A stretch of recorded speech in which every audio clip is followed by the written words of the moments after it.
Give it all you got, take your very best shot, and may the best team win. The time is now, the name of the game is action. They're on the floor and they're ready to score, so let the game begin. And let's see how the ball's gonna bounce today. Welcome to NBA. Come on and join the rest of the crowd. There's another classic about to come your way. You'll see the best in basketball when you watch the NBA. When you watch the NBA on CBS.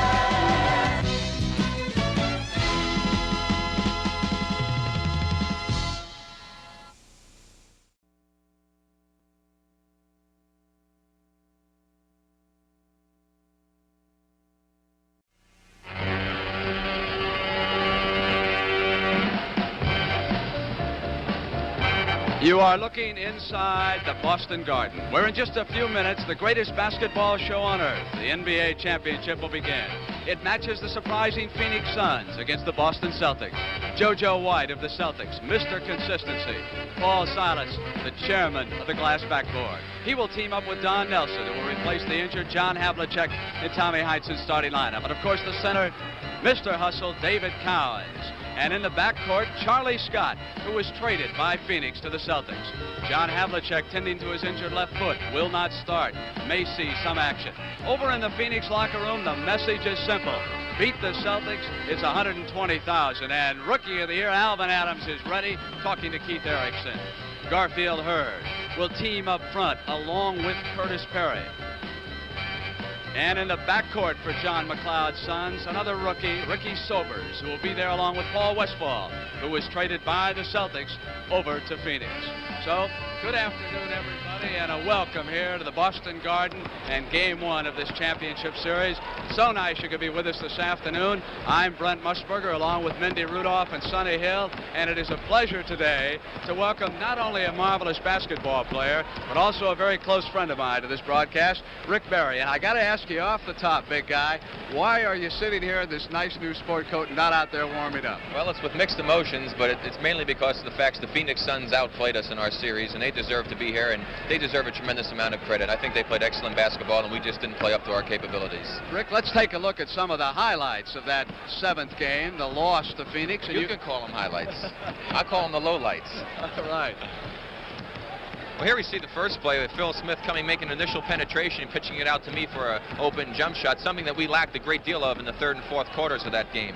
Now, here we see the offensive board work. Here's a shot going up by Hurd. You see Perry coming up with the offensive rebound, shooting and missing, and another offensive rebound, that time by Adams. And this is one area of the game that we really suffered in the whole series, offensive boards. A great steal by Paul Westphal from Clifford Ray. Now watch this great dunk. He goes up and dunks it right over Phil Smith, who's a great leaper in himself. Here we see Jamal Wilkes trying to get a shot up, and Paul Westphal makes another good play, double teaming, stealing the ball. Excellent behind the back pass to Ricky Sobers, who had a fine series for a rookie in playoff competition. Now we'll see another play where it's mostly one-on-one by the Warriors. This is in the second half, and it's Charles Johnson hitting a jump shot this time, putting us ahead by 1 point. It was still a pretty close game. We're trailing by 4 at this point, and it's a little pick-and-roll play by myself and Clifford Ray. Unfortunately, he loses the handle on the ball. They pick it up.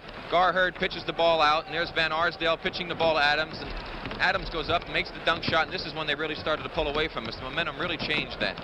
Here we see Ricky Sobers moving the basketball over to the far corner. Curtis Perry coming around off a nice screen by Van Arsdale, hitting the jump shot. They had real good ball movement, and here's excellent penetration by Sobers, something that we were not able to shut down in that second half. Pitches the ball out to Gar Hurd, who makes the jump shot. He had a great game against us. They all had great games. It was a situation where everybody played well for Phoenix, and we just didn't get the performances that we needed. Obviously, Rick Barry has nothing but respect for Phoenix. Now, we have assigned Mindy Rudolph and Sonny Hill to the respective general managers today. We'd like to hear from Red Auerbach and Jerry Colangelo. We'll come back and take a look at the two general managers who have put together these championship teams as the NBA Today on CBS continues in just a moment.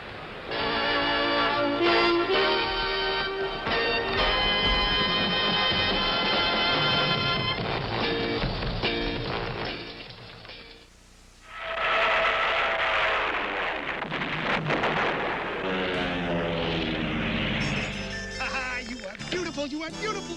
Come on, pal, I'll buy you a beer. 2 Old Milwaukee. That's my beer. Win or lose, you can always count on the great taste of Old Milwaukee. It's named after the city that means beer. And it lives up to the Milwaukee tradition because Old Milwaukee beer tastes as great as its name. Let's talk about next week. Old Milwaukee beer tastes as great as its name. Now Radio Shack makes it easy to put two-way CB radio in your car, truck, or boat, because this one is only $129.95. The realistic Model 52 is ready to talk on all 23 Citizens Band channels to any other CB radio. Mobile, or desktop, or walkie-talkie. Just like you'd use a telephone, but without the monthly bills. Low-priced, realistic two-way radios only at Radio Shack. A Tandy company. It was just a year ago, May 23rd, that the Phoenix Suns and the Boston Celtics made that trade. Charlie Scott from Phoenix to Boston for Paul Westphal.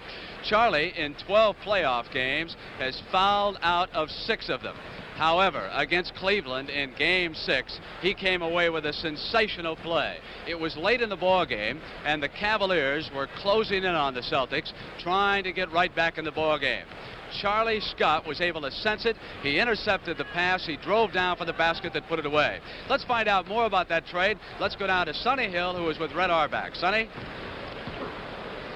Red, the ball game is one where there has to be a psychological situation involved. The Phoenix basketball team fought very hard to get here. How do you, as a general manager, to head up your organization, prepare your team for this upcoming series?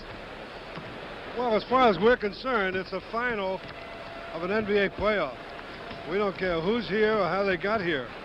You've got to be motivated sky high. You got to play with an intense intensity if you want to be rhetoric. But I will say this: we're ready for it. I think a lot depends on Havlicek, because we don't know how long he's going to last. We don't know how fast he's going to be, and we got to go not even game by game. I would say minute by minute, as far as John is concerned. And without him, it changes our game, because we go from a running ball game to less of a running ball game. From a team that might score 110 points, we've got to go down to about 95 points, and we've got to really bear down and be strong on our defense. You made a trade last year, which I talked about during the Washington Golden State series, Charlie Scott for Paul Westphal, which I happen to feel is a good trade for both ball clubs. How do you see that situation? Well, Sonny, I think you're right. I think it's helped both ball clubs. See, they're more of a deliberate type, and they play the possession ball. So they'll hit the man, and they'll make a little screen, and they'll come around. Now, Westphal is a very good one-on-one player with an outside shot. But we need a guy that can consistently go up and down the court, penetrate more, and hand off. Our guy, for what we need, is Charlie Scott. Now, I never took anything away from Westphal. I mean, I drafted him #1. Otherwise, I had to think he was great. And he has been great. He's had a fantastic year. But with Westphal in the backcourt, along with JoJo, you've got two of the same type ball players that can shoot from outside, but neither of them are real penetrating playmaker types. So I needed Charlie Scott for this ball club. And remember one thing, on top of all this, we lost to Don Chaney. That didn't help us either. Okay, Red, thank you very much. Let's go down to Mindy Rudolph and Jerry Colangelo. Around the league, they call it the John and Jerry Show. Welcome to Boston, Jerry. Thank you very much, Mindy. It's a big thrill for all of us to be here, of course. Not many people expected us to make the playoffs, let alone the second round, and beat the world champion Golden State Warriors, so it's a real pleasure to be here. Jerry, for the first time since 1957, we're going to see a team in the finals with two rookies, and that'll be Alvin Adams and Ricky Sobers. Well, you know, we were very happy and very fortunate to have the kind of a draft we had last year, and it's a matter of circumstances. If a player gets into the right situation and gets the opportunity, like Alvin and Ricky did, they got the playing time and had the opportunity to develop. Now, we expect somehow to have the Boston guards pick up your guards real high. In talking to some of your players, Ricky Sobers especially, and Paul Westphal, they expect to be pressed as they bring the ball up court. Well, that's one advantage they have on us in the backcourt. That in Charlie Scott and JoJo White, they have the quickest backcourt in the league. We have more or less power guards in Van Arsdale, Westphal, Sobers, and so on. it's going to be a challenge. We expect that kind of pressure, and we're going to have to do a good job breaking that pressure. And of course, we've got to consider what will Alvin Adams do against Dave Cowens, the premier center in the NBA right now. Well, you know, Alvin is a facsimile of Dave Cowens. Dave Cowens was the first small center to really make it as big as he has. Alvin is somewhat that type of player, probably does not play with as much aggressiveness. But Alvin has risen to the occasion, Mendy, many times this year, and he can do just about anything, and I wouldn't be surprised. Okay, Chair. From all of us at CBS, the best of luck to you. Let's go back to Rick and Brent Musburger. Mendy, we just received word from Erie, Pennsylvania, and Tom Brookshire. Bizarro did not sustain any serious injury. I know a lot of you are watching that fight. Duran really took it to him. Now we're getting ready for Game 1, the championship series. Phoenix against Boston. During the regular season, the Celtics beat the Suns all 4 times that they played. Rick, what are some of the keys and some of the composite box scores we can talk about? Well, Mindy, of course, everybody, I mean, Brent, I call you Mindy. Everybody likes to look at the statistics, and we have some box scores up here as far as the averages during the playoffs for the different players.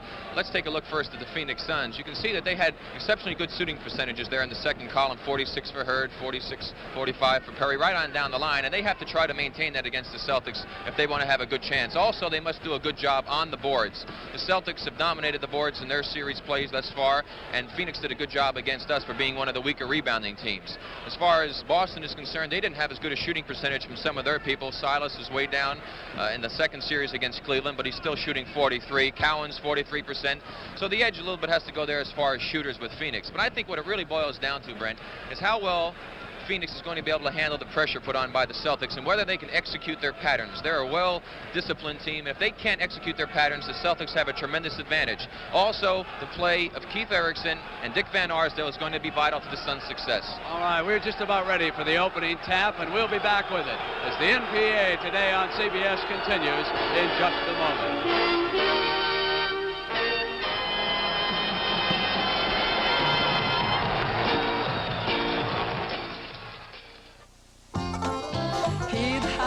Humming all across the land. It's the sound of America, from little cars to vans. And on the city streets, for driving the country roads, for making the way smooth and easy, America rides Monroe. Monroe. It's the #1 shock absorber in the world. You'll feel the difference. First in shocks, the name you know, America rides Monroe. Zebco's new 33XBL has the finest spin cast features in a conventional size reel.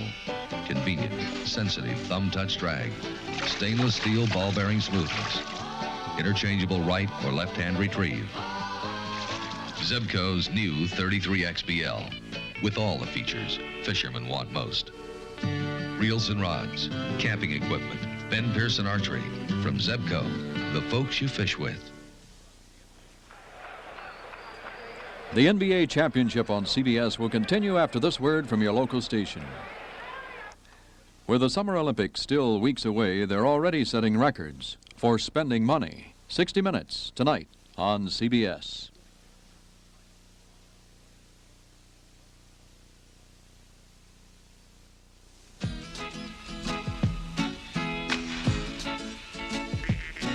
Give it all you got, take your very best shot, and may the best team win.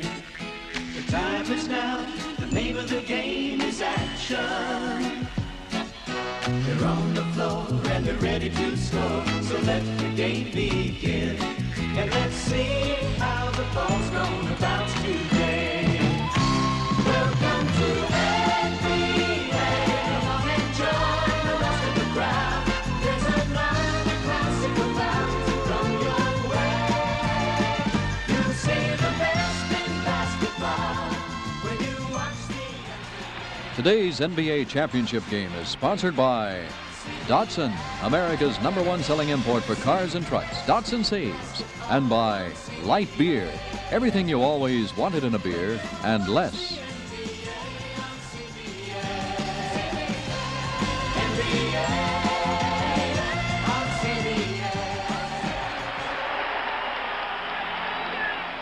The crowd has come to its feet inside the Boston Garden. The Celtics are being introduced. for the 14th time. They are ready to start a championship series. 12 of the 13 previous times, the Boston Celtics have come away with a winner. Their fans expect nothing less.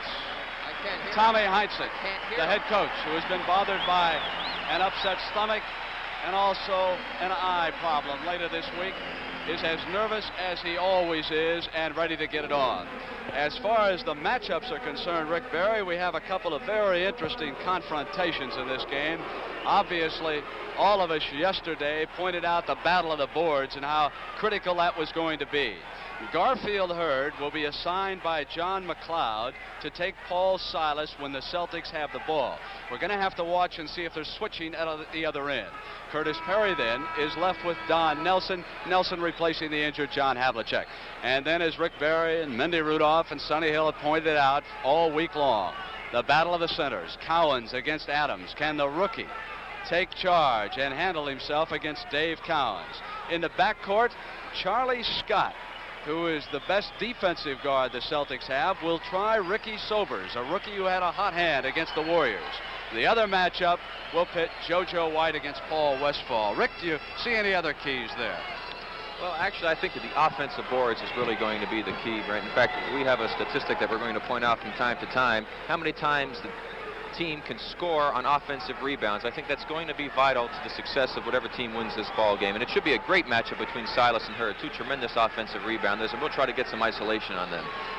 Hi, Rick. Referee Daryl Garrettson, wearing number 10 on his back, will throw it up. He's working with Jake O'Donnell. You can't ask for better officials than we've got here this afternoon. And we are ready to start. Unbelievable that the Phoenix Suns are battling for a championship. During the regular season, they were only 2 games over 500. Whoever gets it will have the ball to start the 4th quarter. It will be the Celtics, and now as they come up, we will watch the Phoenix Suns defense against them. Cowens is right there at the free throw line, setting up high. Nelson is there, Curtis Perry watching him. It was Alvin Adams who jumped out on Cowens. So just as he did against the Warriors, Adams with a big steal. Garfield Hurd with the game's first shot, and it is short. Celtics come right back down, and the Suns have rotated back quickly on defense. Scott outside, cross court to Silas. At this end, Westphal is taking Scott. So we do have a change with the guards at either end. Rick will tell us what that means. Inside to Silas, and he was fouled as he tried to come up. Well, penetration will do that to you sometimes. Let's watch the slow motion replay here. As Charlie Scott penetrates, Silas cuts into the basket, a smart move, and was fouled from behind. That's the sign of a good, intelligent basketball player. When a man penetrates, your man turns his head and goes to help. You've got to go to the basket, and that's exactly what Paul Silas did. Charlie Scott found him. First foul on Alvin Adams. Paul Silas has shot very well from the free throw line in the playoffs. During the regular season, he was not so effective. He upped it from 60 to about 83% against Buffalo and Cleveland. Hits 1 of 2 here, and the Celtics lead it by that free throw. And there's the pressure by the Celtics. Sobers over and back. Good call by Daryl Garrettson. From over on the side after that turnover. He did that a couple times against us also. He gets a little careless when that pressure comes up at the half-court line. You must be careful at that point. White giving it to Scott. Sobers taking Charlie. The rookie is on the veteran. Nelson waiting to set the play. Scott. 3-0 Celtics with 10:59 to go in the first quarter. We are just underway. Game 1 of the NBA championship, and a backcourt foul on Charlie Scott, who in 12 playoff games has fouled out of 6. Well, I'm glad to see that. Daryl Garrettson is setting exactly what is going to take place in this game. He's establishing what type of aggressiveness is going to be allowed, and I think that if the Celtics are allowed to be overly aggressive, it really is a big factor for them. That is a big question that we should put up to Mendy Rudolph right now. Mendy, what about the officiating and that pressure defense the Celtics exert? No question about it, Brent. Officiating is play a very, very big part in this series. The Celtics have a history of coming out and playing with a lot of hands and a lot of bodies. And if they allow them to do that during the ball game, it puts the other team at a completely disadvantage. It will play a major part in this series. 3-2, Celtics over the Suns. Cowens down low. Adams watching him. Hurd was helping out. Scott again.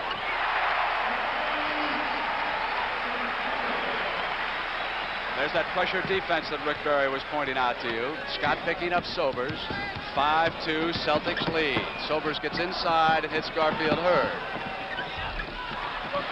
Wouldn't stay down. Silas came out with a board. That's exactly what they have to do. They must get inside the Celtic defense.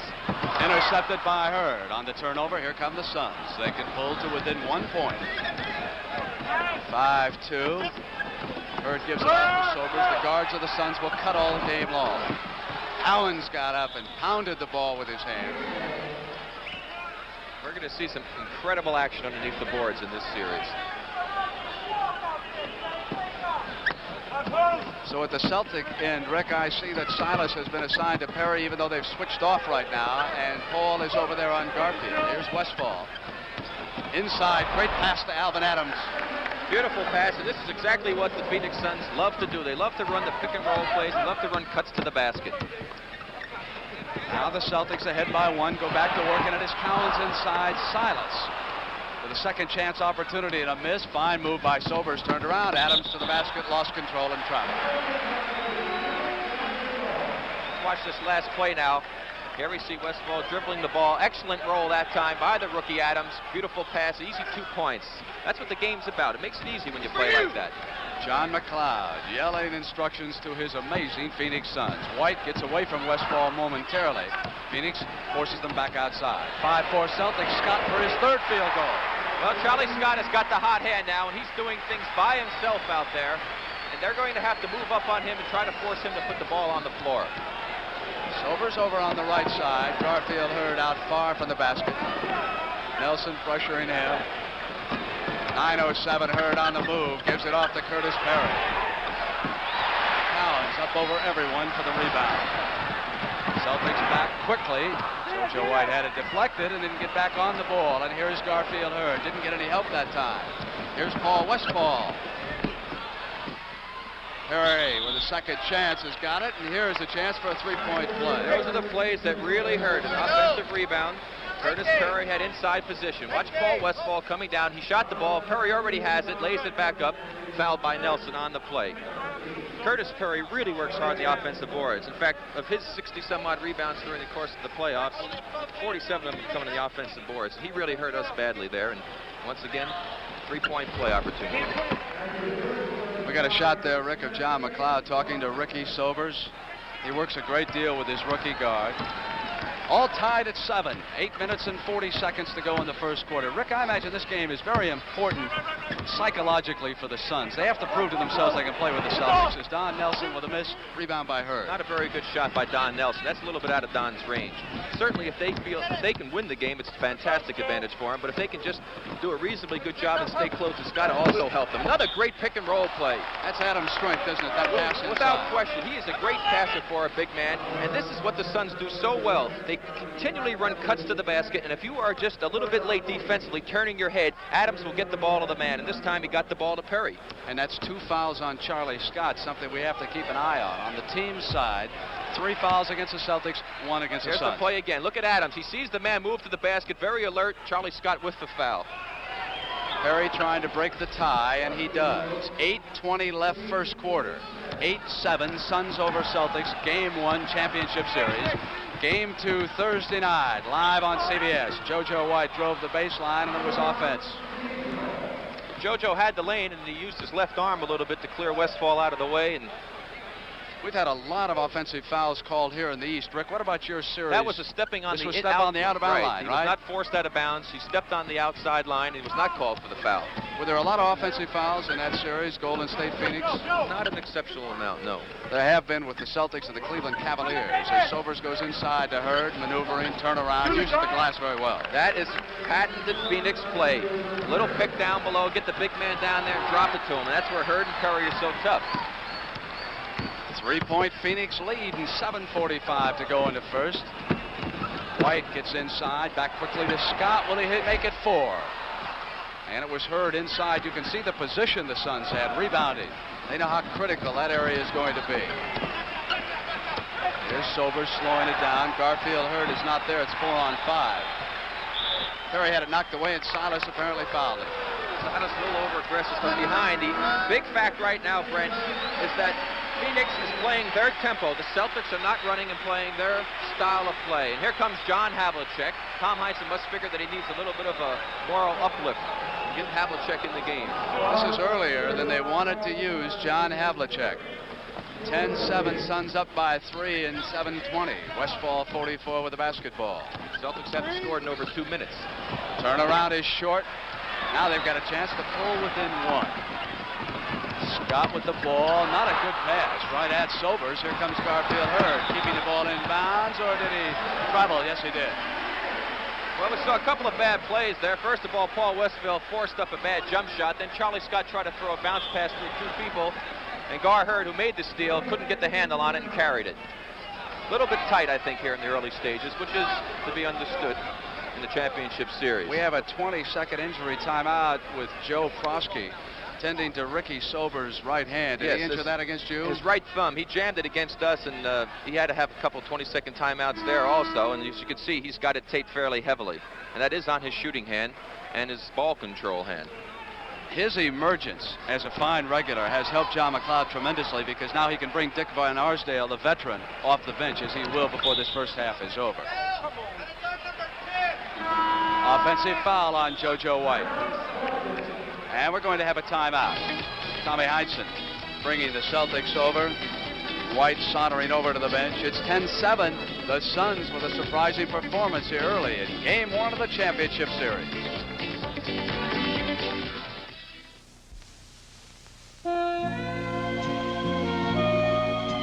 I started drinking light beer from Miller a couple of years ago. I started drinking it because I heard it was less filling. But you know something? I kept on drinking because it tastes so great. Now, I don't care what you guys like about it, as long as you like it. Hello, Mickey. Got a light? Sure, doll. What's a nice girl like you doing in a commercial like this? Light beer from Miller. Everything you always wanted in a beer, and less. Day and night, mile after mile, we put 40,000 miles on a set of Sears road handlers and went on to run the route of the Pony Express.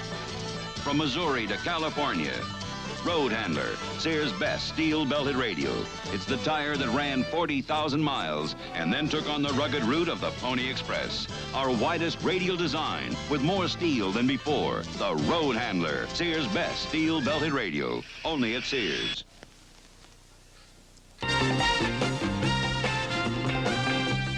Next Saturday at 4:30, Sunday at 4, Jack Nicklaus heads a star-studded field when CBS Sports presents the $200,000 Memorial Tournament from Muirfield Village, Ohio. Hubie Green, Tom Weiskopf, and Lee Trevino will be shooting for the $40,000 first prize. That's the Memorial Tournament next Saturday at 4:30, Sunday at 4 p.m. Eastern. Mindy, Alvin Adams against Dave Cowens. How's that matchup look so far? Now, Adams is siding on Cowens as well as fronting him.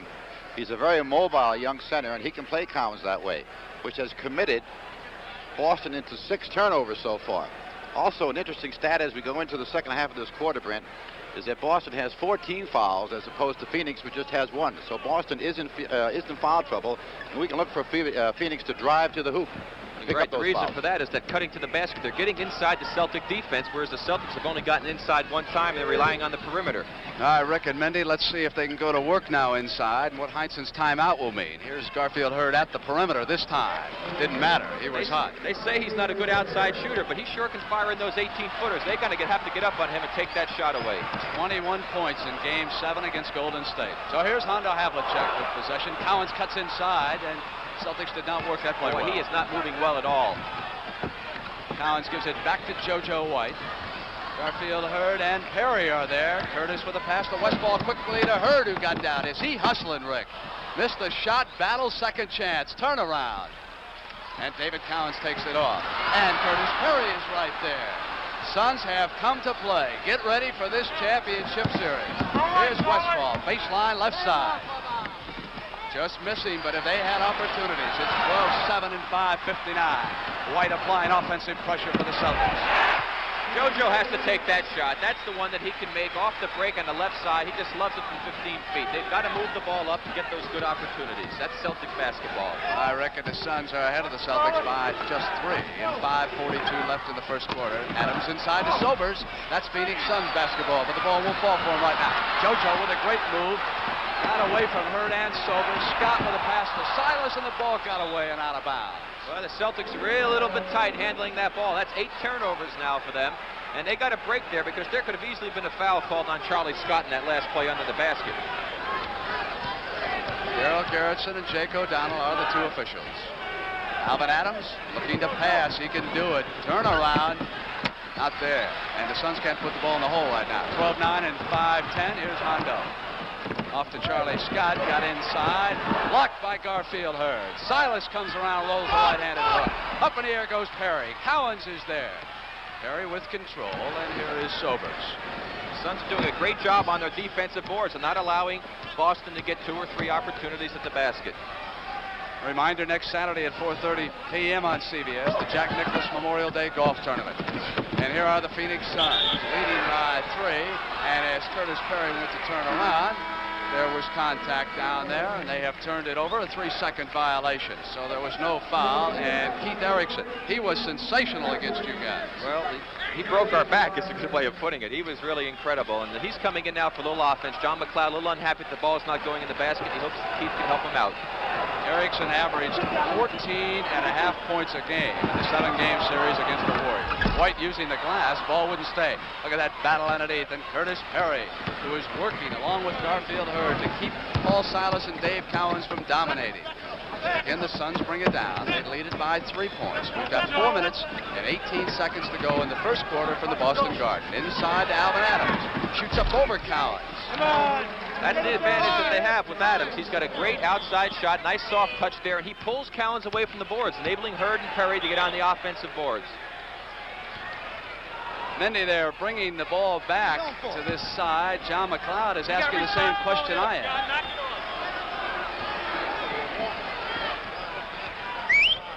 That's for you, Curtis. 7, Alvin. 7. So they have warned them over there on the sideline. No technical. Havlicek. And it's 14-11, a 3-point lead. 3:45. John with good movement that time, and that's the way he gets himself free. This ball working to Adams, and he traveled. He popped out. Alvin had a little problem with that in our series also. Coming off of those screens, he has a tendency to shuffle his feet a little bit. Kevin Stakem has just checked in, Rick. He's number 27. He'll work with JoJo White. Let's see the matchups here. Westfall waiting for Stakem, and Sobers there with White. Curtis Perry is watching Silas. Adams, of course, is on count. Jump hook. There's another good soft touch shot by Dave Cowens, trying to use his strength and muscle against Adams down low. I think we've had a second warning, this time to the Celtic bench. So Jake O'Donnell wants no nonsense, not from John McLeod and not from Tommy Heinsohn. Sobers against Stakem's pressure. It's a 14-13 game. Suns leading by a point. We've got 3:12 to go. First quarter, Boston Garden. 3 seconds. Sobers up over Stakem. Simple little screen down play with forward going down and setting a screen on the guard, popping out with the jumper. Pass inside, deflected by Perry, and Sobers is right back with it for the Suns. They're ahead by 3, and they look very poised for a young team. You're watching a basketball team with 4 newcomers to its starting lineup this year. Amazing. Curtis Perry, he's the only returnee. Erickson was there battling against John Havlicek, and Erickson is called for the foul. He's not very happy about it either. We're going to have a timeout. Al Bianchi, the assistant. You're looking at Tommy Heinsohn. He works with John Killalay of the Boston Celtics. Bianchi, of course, teaming up with John McLeod. 16-13, Game 1, NBA Championship.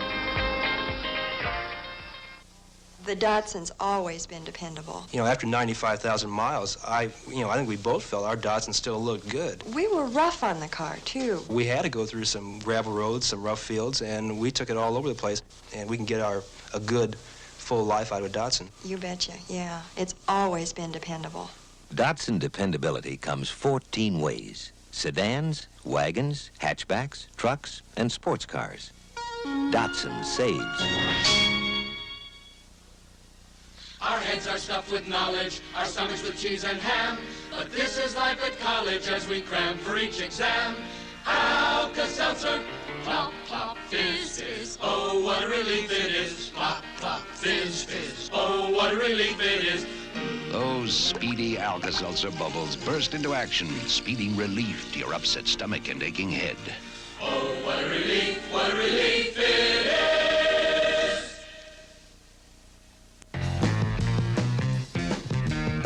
Thursday night at 9 and Sunday at 1:30, the fight for the NBA championship continues when the surprising Phoenix Suns, led by the NBA Rookie of the Year, Alvin Adams, take on Dave Cowens and the explosive Boston Celtics.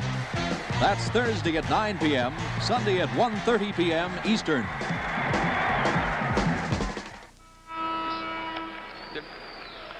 Back in the Boston Garden. It's 16-13 with 2 minutes and 45 seconds to go in the first quarter.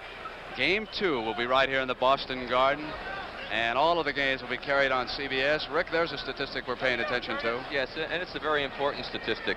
3 of the 5 times that Phoenix has turned the ball over, the Celtics have capitalized on it, whereas Phoenix has only capitalized twice at 9 turnovers. And if the other team is going to make mistakes, you must make them pay for it.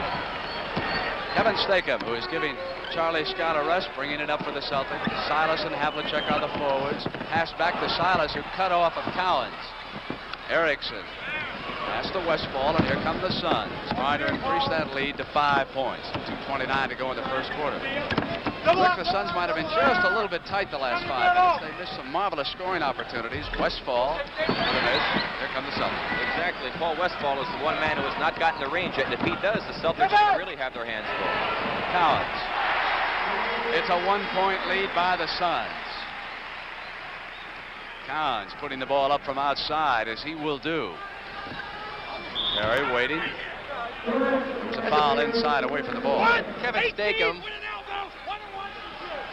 Cowens picks it up. He's cutting through, and Dave Cowens picked up the foul of hitting him with the elbow, as Jake O'Donnell points out. But the big important fact right now is that Phoenix is working the ball and getting it inside for opportunities. Even though they've missed several easy opportunities, they're still getting inside that Celtic defense. The Celtics, conversely, have only scored 1 time on an inside play. Everything's come from the outside. All right, now this ball to the play. Here, take a look at Cowens on the play and see. There he is. And watch Silver's coming through. And there's the elbow. 18-15, a 3-point Sun lead. 1 minute and 55 seconds to play in the first quarter. Cowens, Havlicek cuts off, and Adams was there. And here's Sobers. He should be able to put it away. Oh, great anticipation that time by Alvin Adams. And the Celtics must be careful with their passing. They're very, very sloppy with the ball. They've committed as many turnovers in this first quarter as they do sometimes in the whole game.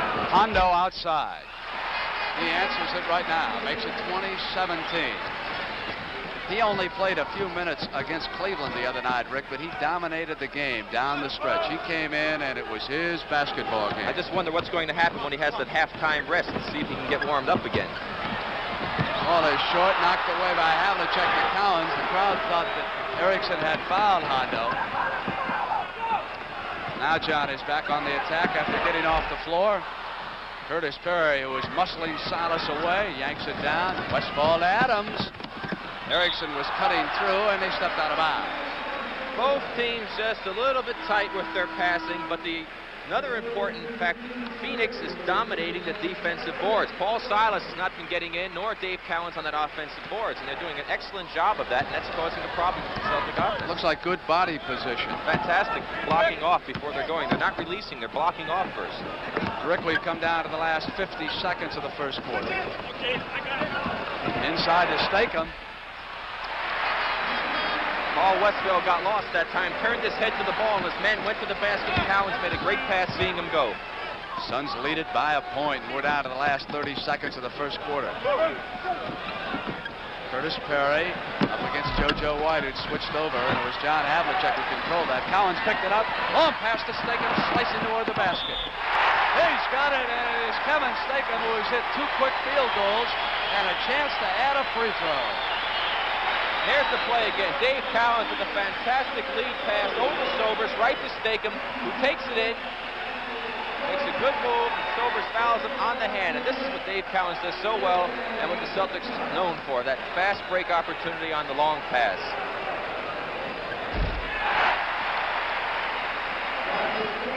Celtic pressure. They have gone ahead 22-20 on the strength of 5 points poured in by second-year pro Kevin Stakem, who says he did not play well against the Cleveland Cavaliers and has come to prove something against Phoenix. Sobers working against him right now. Sobers comes up over it. And Cowens gets back the rebound. With a 2-point lead, the clock runs out before JoJo White can get it down and take a shot at it. 22-20 at the end of the first quarter. And I think you were right, Rick, when you pointed out that the Suns were just a little bit nervous. They led it by 3, and several times they had a chance to open it up, and they couldn't. And now Boston's gone ahead. You'll see the best in basketball when you watch the NBA. When you watch the NBA on CBS.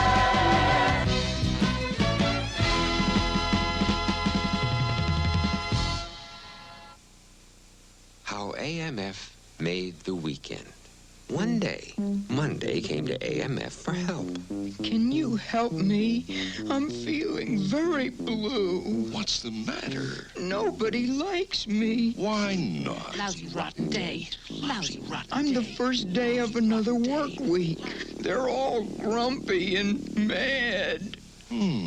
I tell you what. Let's put 2 days of recreation in front of you. We'll call it a weekend. We'll make them bikes to ride, and boats to sail, and balls to bounce and bowl, to recreate, exhilarate, let their other half live.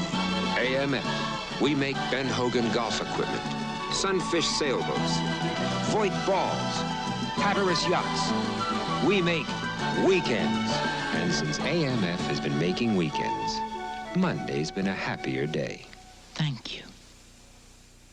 Well, when we first started this business out, it's like any business. You don't make much money, if any. And by using the Dodsons, we didn't have to make a whole lot to not to be losing too much. I just bought this new 1976 Dodson here. I traded in a 1971 that had 230,000 miles on it. We find our Dodsons very dependable, just about as dependable as the sun coming up in the morning. Rick, there must be a couple of viewpoints as they break their huddles. What about the Boston Celtics? What could they be thinking about? Well, I think the Celtics have to figure that they didn't play their game of basketball. They basically played the Suns game, and yet they're sitting there with a 2-point advantage, so that's got to make them feel good. But conversely, Phoenix could be sitting there saying, well, we got the Celtics to play our game, so we know we're capable of doing that, and we just didn't get any breaks on the shots. And if we start hitting a little bit better on our shots, that we've got a great chance to beat this ball club. So I don't think there's any great advantage for either team right now from a psychological standpoint. Exactly what you say, Rick. 7 of 23 for the Suns, 31%. Boston hit 10 of 20-50. I'll tell you, if the ball would have fallen for the Suns, they could have opened up a 10 or a 12-point lead there midway through the first quarter. Easily. Now Sobers brings it up, and Kevin Stakem, who put Boston back on top, is still in the game. So is Keith Erickson, who came off John McLeod's bench, and Dick Van Arsdale is out there wearing that padding on his left wrist, which he broke earlier in the season. In his first NBA championship, Dick Van Arsdale. There is great defense by the Boston Celtics. That's what they can do so well, and they have to do that to force the Suns out of their pattern. If they can get that type of defensive play, the Suns are going to have a lot of problems. No excuse for not getting off a shot, is there, Rick? Well, there was great defense play. They had nothing to do. You They got to still throw should them have got a bad one one, up. though, right? They still should have got one up. But they didn't know what the time was. I don't need your voice. Well, that could be the mistake of a young team, somebody not talking, someone else. Exactly. You should try to communicate on defense, but I'm surprised because they were in front of their own bench, and they should have gotten some help there. Scott David back to John Havlicek. 22-20, just underway in the second quarter for the Boston Guard. Game 2 Thursday night on CBS. Scott comes up, and it's a 4-point Celtic lead. Now we see the Celtics going to the inside against something they didn't do that well in the first half. It's been almost 3 minutes since the Suns have scored, Brent. Let's see what they come up with here. Adams the center, Erickson and Hurd are the forwards. Van Arsdale and Sobers. It's Erickson outside with a miss. Battle for the rebound, a second chance for the Suns. Alvin Adams control. And got back inside was Keith Erickson. A third chance, and it won't fall. And did you see Collins come out of there with a message? Yeah, he was a little bit upset that time, and he wanted to let him know that they better stop fooling around in there.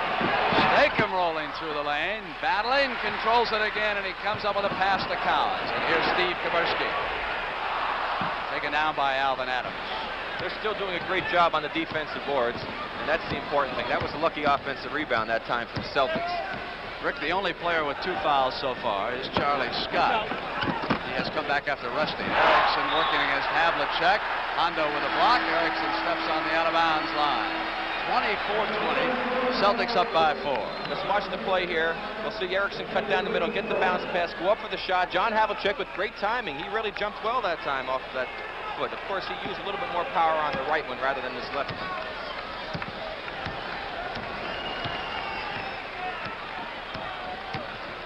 And Arsdale picks up Scott. Collins rolling left. Takes the shot. And again, as Rick pointed out, tremendous positioning and defensive rebounding by the Suns. The Celtics are not getting second chances. Here's Alvin Adams. Suns trail it by 4. Charlie Scott back down on the move. That's not a good shot for the Suns. They didn't run their offense that time. They're going to come the other way on that play. It was Charlie Scott who lost control of it. Charlie got caught up in the air and committed himself and lost the handle on the ball.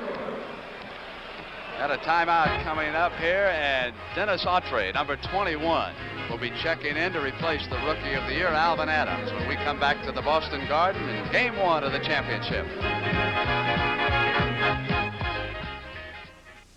In 7,500 miles, your oil filter cycles enough oil to fill 3 tank trucks. A big job, and here's the filter for it. Introducing the Silver Bullet, new double oil filter from STP, the only one that filters every drop of oil through 2 filter elements every filter cycle, for a better combination of long life and high efficiency than the 5 other best-selling filters. Filter all your oil twice with the Silver Bullet, new from STP. You know, we've had a few disagreements over the years, but there's one thing we do agree on, and that's light beer from Miller. Light is 1/3 less calories than their regular beer. But the best part is that it tastes so great. The best part is it's less filling. Nah, it tastes great. Less filling. Tastes great. Less filling. Less filling. You know even less about beer than basketball. That's it, Heinsohn. You're out of the bar. Light beer from Miller. Everything you always wanted in a beer, and less. Okay, come on, David. Know the secret of a good pass? The right grip. Just like a firm tire grip on the road is important to safety and comfort. That's why I use Armstrong tires. They grip the road. Whether you drive a large car or a small car, count on your local Armstrong dealers for the right tire at the right price. Armstrong tires grip the road.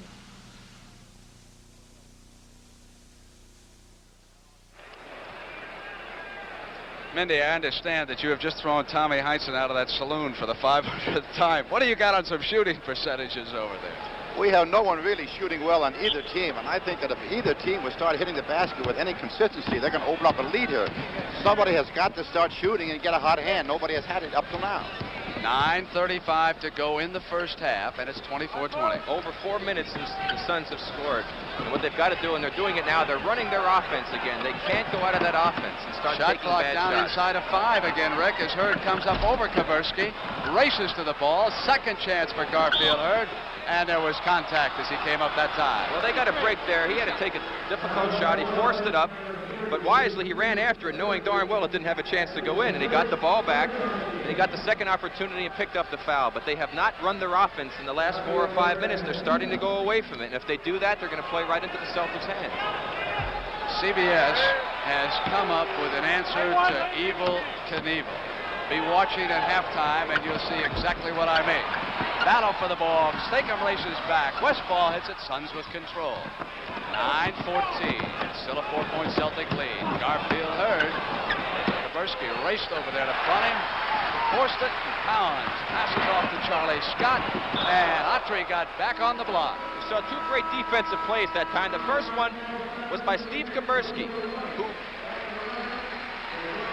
Well, here we see the break coming down with Charlie Scott driving in, going up. Good timing by Dennis Autry to knock it out of bounds. But Kaburski made a great play down the other end by not leaving his feet. And Rick John Havlicek has gone out as the Suns come right back down. The turnover away from Autry, and there to save it was Westfall. Hits Garfield Hurd. Collins. Suns are still cold. 24-20, and it's 8:45 to go in the first half. Collins outside. He's 1 of 2 from that range. Scott off to Kaburski. There's the all-important offensive rebounds scoring afterwards that we talked about. One of the few that the Celtics have gotten. And a 6-point Celtic lead in Game 1. Game 2, right back here at Boston Garden Thursday night, 9 p.m. Eastern Time, CBS. Erickson. The first 2 points in almost 6 minutes for Phoenix. Curtis Perry is going to check back into the game. 8-12. Collins. 28-22. Scott awaiting Dick Van Arsdale. That's a good defense played by both teams in spurts. Westfall. And the Suns have come back here with 2 quick field goals, so maybe they're going to shoot their way out of it. Well, they may do that because the 2 men who just made the last baskets, both Erickson and Westfall, are very capable of getting hot and scoring a lot of points very quickly. Rick, in the first game of a 7-game series, I imagine it's a lot like a couple of fighters trying to feel each other out. Well, exactly. You're trying to see if you can establish a certain style, and we see right now that Gar Hurd's going to get a rest as Curtis Perry comes back in the ball game. And sometimes you tend to be looking a little bit too much rather than playing, trying to see what's happening out there instead of just going out and doing your own thing. Silas gave it off to Scott. Clock comes down to 7:35. It's a 4-point Celtic lead, 28-24. Inside to Silas, who was backing in that time, and there's an offensive foul. Well, let's watch this one again. Curtis Perry at good position. There we see Silas backing back in. And I would have to say that he definitely initiated the contact. Perry gave a little bit of an act with it, too. Dick Van Arsdale favor that hand when he dribbles. Rick, did he go to his right hand a lot? Yes, he does. He does not like to use that hand too much dribbling the ball. Erickson up over Silas, and he's hot again. Yes, that's the way he was against us. It seems like it's not even set. He just throws it up there, and the thing sometimes hits nothing but the bottom of the court. Man, right on him, and he cut the Celtics lead to 2, inside at 7. Silas comes back to give himself a second chance. Put it down, and he also drew the foul. He'll come to the free throw line. That was a very bad shot by Paul Silas, and Havlicek comes in the game. Paul takes the shot, comes off the boards, and he sneaks in, gets the inside position, goes up for the offensive lay-in. Erickson commits the foul.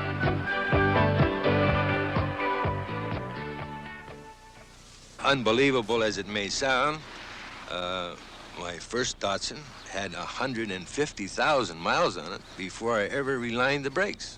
The car is durable, reliable, dependable, and I do believe that with a little care and maybe love and affection, the car may run forever. Like all Datsuns, economical B210s make the savings last. Datsun saves. Xerox has a copier that can make regular size 8.5 by 11-inch copies. It can also make medium size 11 by 14-inch copies. It's portable, has a document feeder. But the best part of all is that it makes giant size 14 by 18-inch copies. The Xerox 3100 large document copier.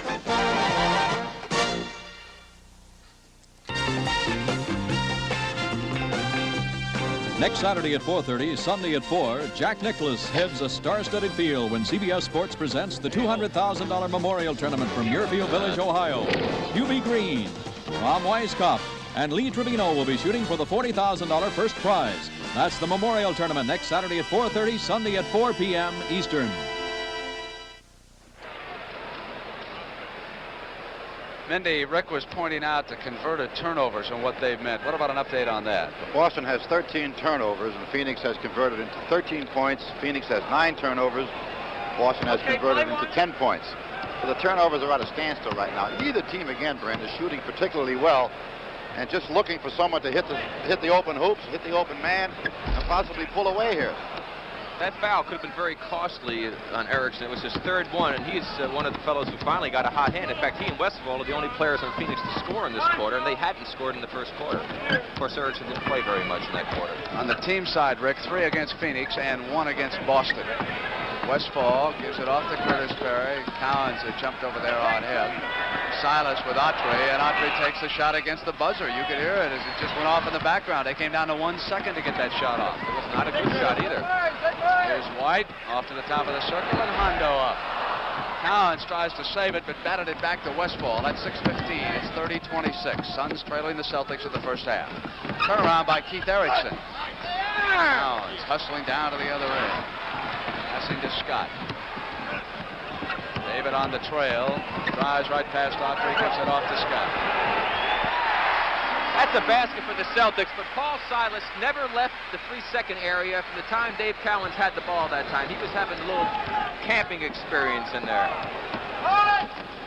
5:48. And Arsdale with control for the Suns.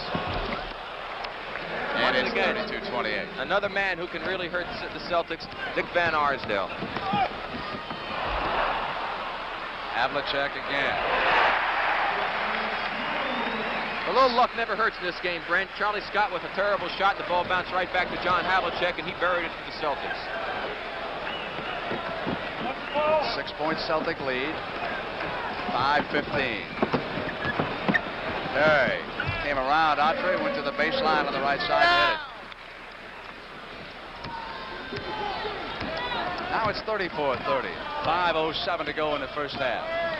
At halftime, Phyllis George visits the city of Phoenix. And are they ever excited down there about this Suns team? Here's JoJo White. Cowens was underneath. And that is a big problem right there, Brent. That is the 4th foul on Keith Erickson. And watch Dave Cowens.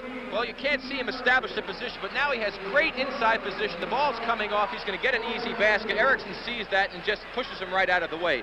But Dave Cowens really worked hard when he saw he had a mismatch with Erickson and established the inside position.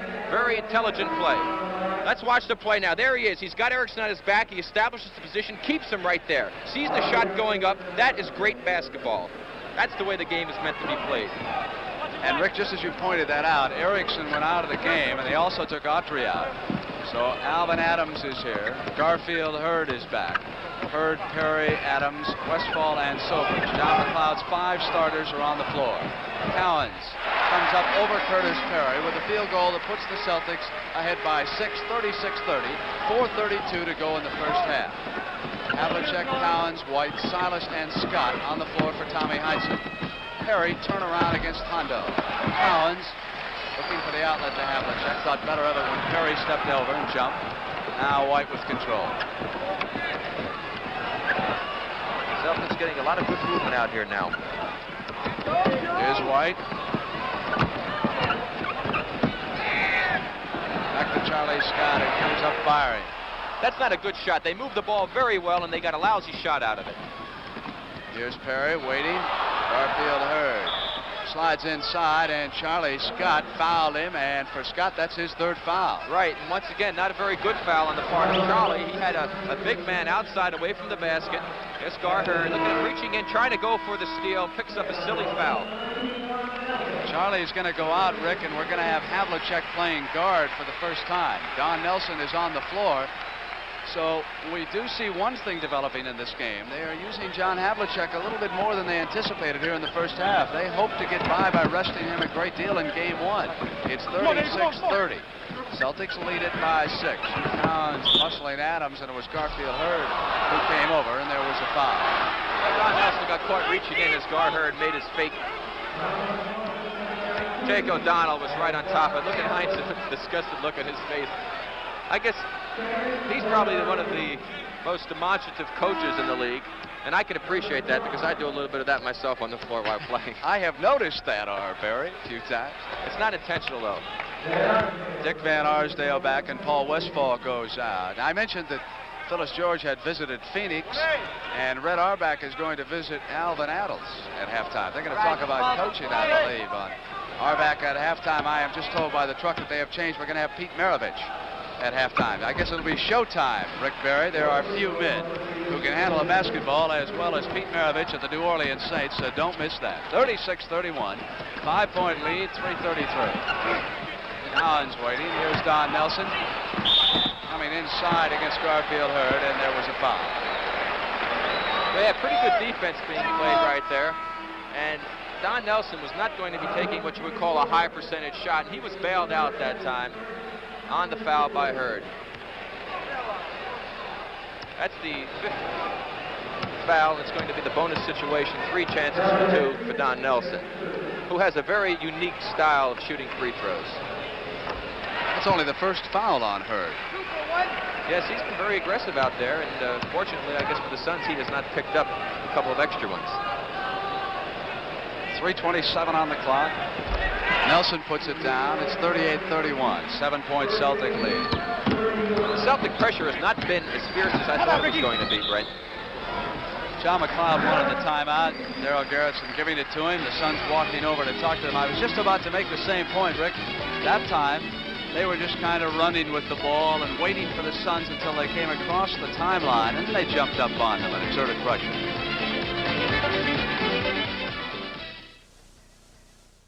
Polaroid introduces Pronto, a little camera for SX70 pictures for only $66. Whoever thought there'd be an inexpensive camera? Pronto for SX70 pictures, a picture in minutes. Just watch it emerge. At $66, give in to the urge. Pronto, a surprising little camera for SX70 pictures. Pronto from Polaroid.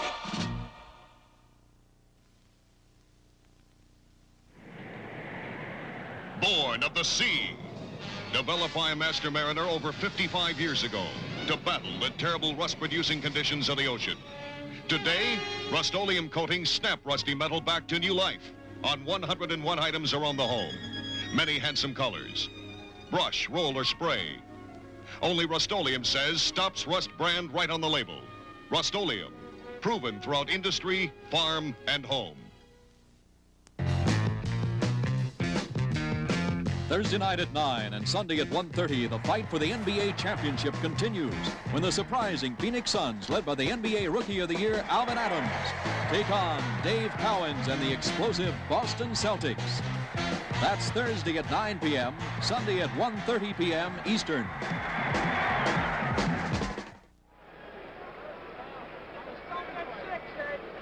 Mendy, I can't believe that with 3:21 to go in the first half, we've got a 38-31 score. This is way below both teams' average, Brent, because against each other in the 4 games they played this year, Boston averaged 114 points and Phoenix averaged 104. We are way below par, and of course that is because of the tenacious defense and the poor shooting on both clubs right now. If Phoenix doesn't come back and score a field goal pretty quick and put 1 or 2 together, they may blow themselves out of this game right here in this quarter. 7-point Celtic lead. Collins was there pressuring Alvin Adams. Here's Sobers. Shot clock comes down towards 5. Hope they didn't think they had all that time left. Adams taken down by Garherd. Fresh 24 and a second chance. Van Arsdale from the corner put it down. I think they better start going to Dick a little bit more. He's taken 2 shots, had good form. He's had nothing but net on both of them, and they got to try to use him a little bit more. At this end, Rick, Van Arsdale is taking Havlicek. Collins comes around. Nelson off the weave, gives it off to JoJo White. There's that ball movement, looking for the shot again, but no. Before the shot, 3-second violation, turnover. Paul Silas got caught that time staying underneath the basket. That's one of the reasons he's such a great offensive rebounder. He's always hanging around that hoop, and let's say this time he was protected under there. You mean to tell me that he sometimes breaks that rule? A lot of times.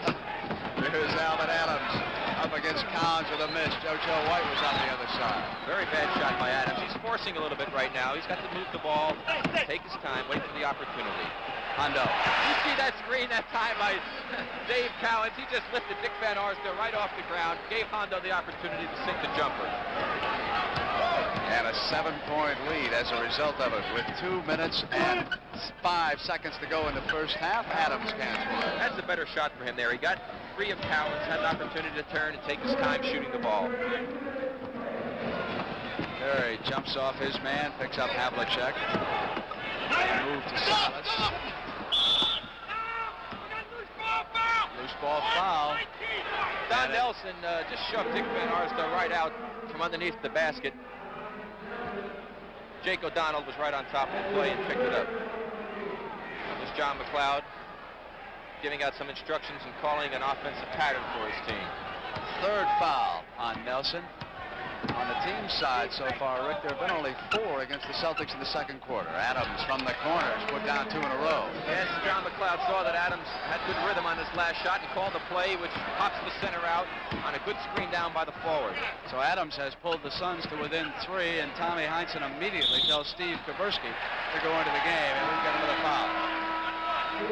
Adams again with good anticipation, and this time he was called for going over the shoulder of Dave Cowens, going for the steal that time.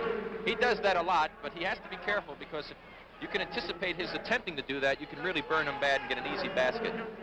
That, of course, is the bonus situation, so Dave will go to the free throw line. Penalty for 2. Jake, see if you can get him to wipe. Cowens did not shoot well against the Cleveland Cavaliers, Rick, and of course a lot of credit has to go to Nate Thurmond, who played magnificently as the Cavaliers bowed out in 6 games. And Cowens says he just didn't have his rhythm going either.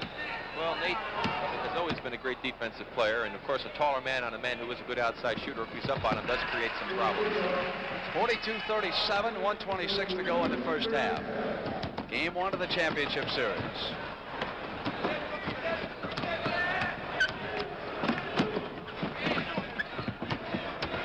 Adams, who's hit 2, comes up firing again and misses. He was forcing that one a little bit. Kaversky gives it off to JoJo. Yes, the one thing Cowens is up on him, he's not hitting. He's not to get himself open. Havlicek was open. Ball wouldn't go. Controlled by the Suns, I believe. Yes, Curtis Perry's got it. And he traveled. That was John Havlicek, who stepped right into the passing lane and forced Perry to travel. He wanted to go to Van Arsdale, but instead Hondo stepped in, and when he looked the other way, he took the extra step. 57 seconds. Havlicek from the side, signaling the play here for the Celtics.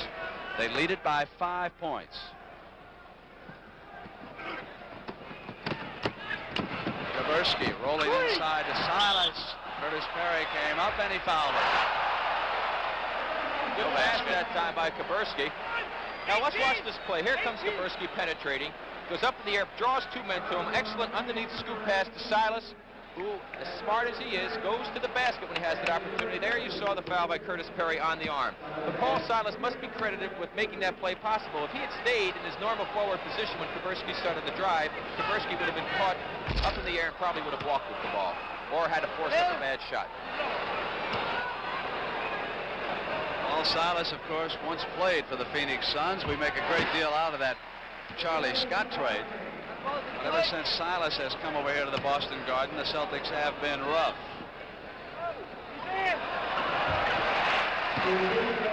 44-37 and 49 seconds left in the first half. They almost didn't get that ball in on time. Of course, you only have 5 seconds to do that.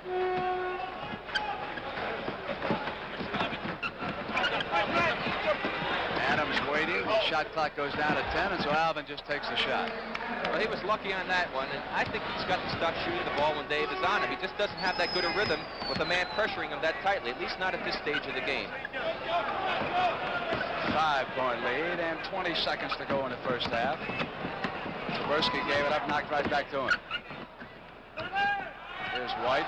Hondo cutting inside. Cowens muscling his way toward the basket. Offensive foul called against Dave that time, who drove Curtis Perry down. Curtis Perry established excellent position that time, anticipated exactly what Dave was going to do, and drew the offensive foul. Final 10 seconds of the first half. That's a 16th turnover for Boston. Now we come down toward the last 5 seconds. Suns trying to close in. Silas pulls it down with 2 seconds to go, and you can hear the buzzer in the background. We have come to the end of the first half in Game 1 of the championship series between the Boston Celtics and the Phoenix Suns. It's 44-39 at halftime. We've got Red Auerbach, Phyllis George, and our answer to One Evel Knievel. Don't miss it.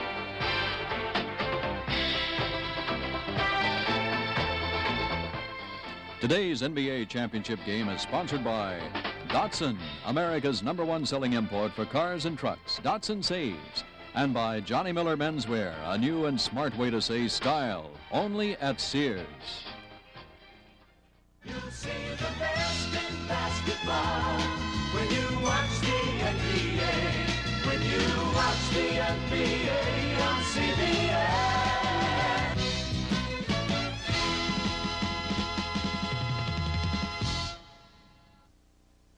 When I found out I could put 3 things into this Datsun 710, I knew it was the perfect car for me. It's not the bucket seats, front disc brakes, or the rear window defogger. That stuff comes standard. The 3 things I put in it are called Mary, Jeff, and Susan. And because of them, I know this Datsun 710 is my kind of car. A family car. Datsun saves. Test drive a 710 sedan, hardtop, or wagon with your family this week. Breaker 19, this is Leadfoot, heading on to 101 at Meacham Road. How's the traffic? Come on. This is Cannon, Leadfoot. Traffic jam's behind us. Bring it on, good buddy. You're listening to a Cobra 29, the Citizens Band radio truck drivers use. Truckers and just plain folks who want a CB radio that delivers the goods. This is Leadfoot. Thank you, good buddy. When it comes to CB radio, punch through loud and clear with a Cobra.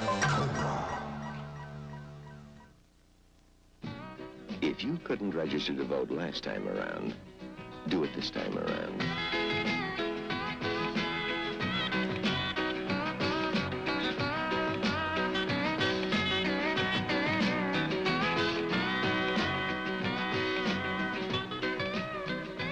If you couldn't register to vote last time around, do it this time around. Brought to you by the National Basketball Association as a public service. Red Auerbach on Round Ball.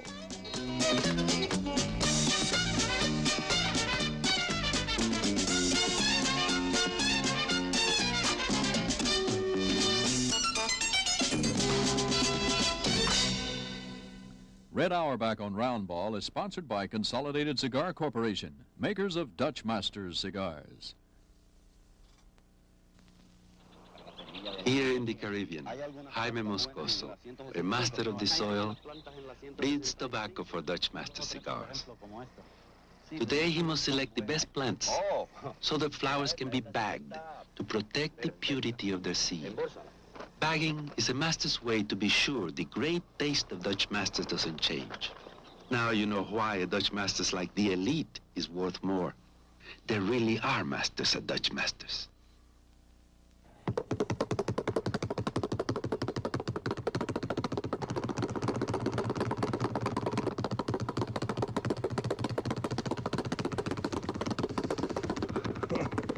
You're looking at Pistol Pete Maravich, in my opinion, the greatest playmaker playing today. A great passer, great shooter, but a lot of people don't know this. He is wonderful in all these dexterity drills. Now, Pete, when did you start all this? It comes out of a system I started around 6 or 7 years of age, what we call homework basketball, and it takes in reaction drills, quickness drills to improve your quickness, your coordination, your confidence, and your overall ability to handle a basketball. Well, actually, don't you get the feeling that when you're doing these things, the ball becomes sort of an extension of your hand? Exactly. That's exactly how I felt when I was growing up. I dribbled so much, so many different ways, learning new types of drills to dribble with 1 ball, with 2 balls, and so forth, that I never really had to look at the basketball when I dribbled it, which improved my game from a great standpoint. See, there are a lot of coaches that advocate this, but they don't do it with any application to the game itself. Now, you'd be amazed at some of the things that Pete will demonstrate to you. Pete, how about showing us a few of them? Okay, number 1, I did this for quickness, just to improve my quickness, what I call a ricochet drill. You stand with your feet apart and you just throw the ball down, back and forth like this. This is really just for coordination purposes. And then once you get into what I call the bullet ricochet, where you try to throw the ball very hard.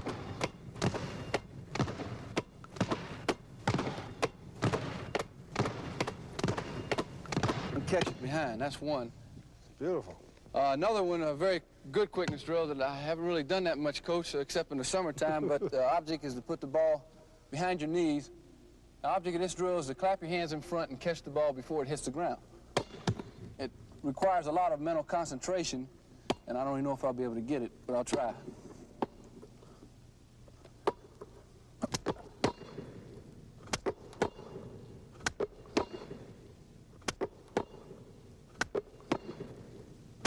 Well, he tried pretty good, didn't he? How about a couple more, Pete? Well, I could take 2 balls and show a short drill, which is just a short figure-8 drill, using 2 basketballs. What we call in rhythm and out of rhythm, and then going around.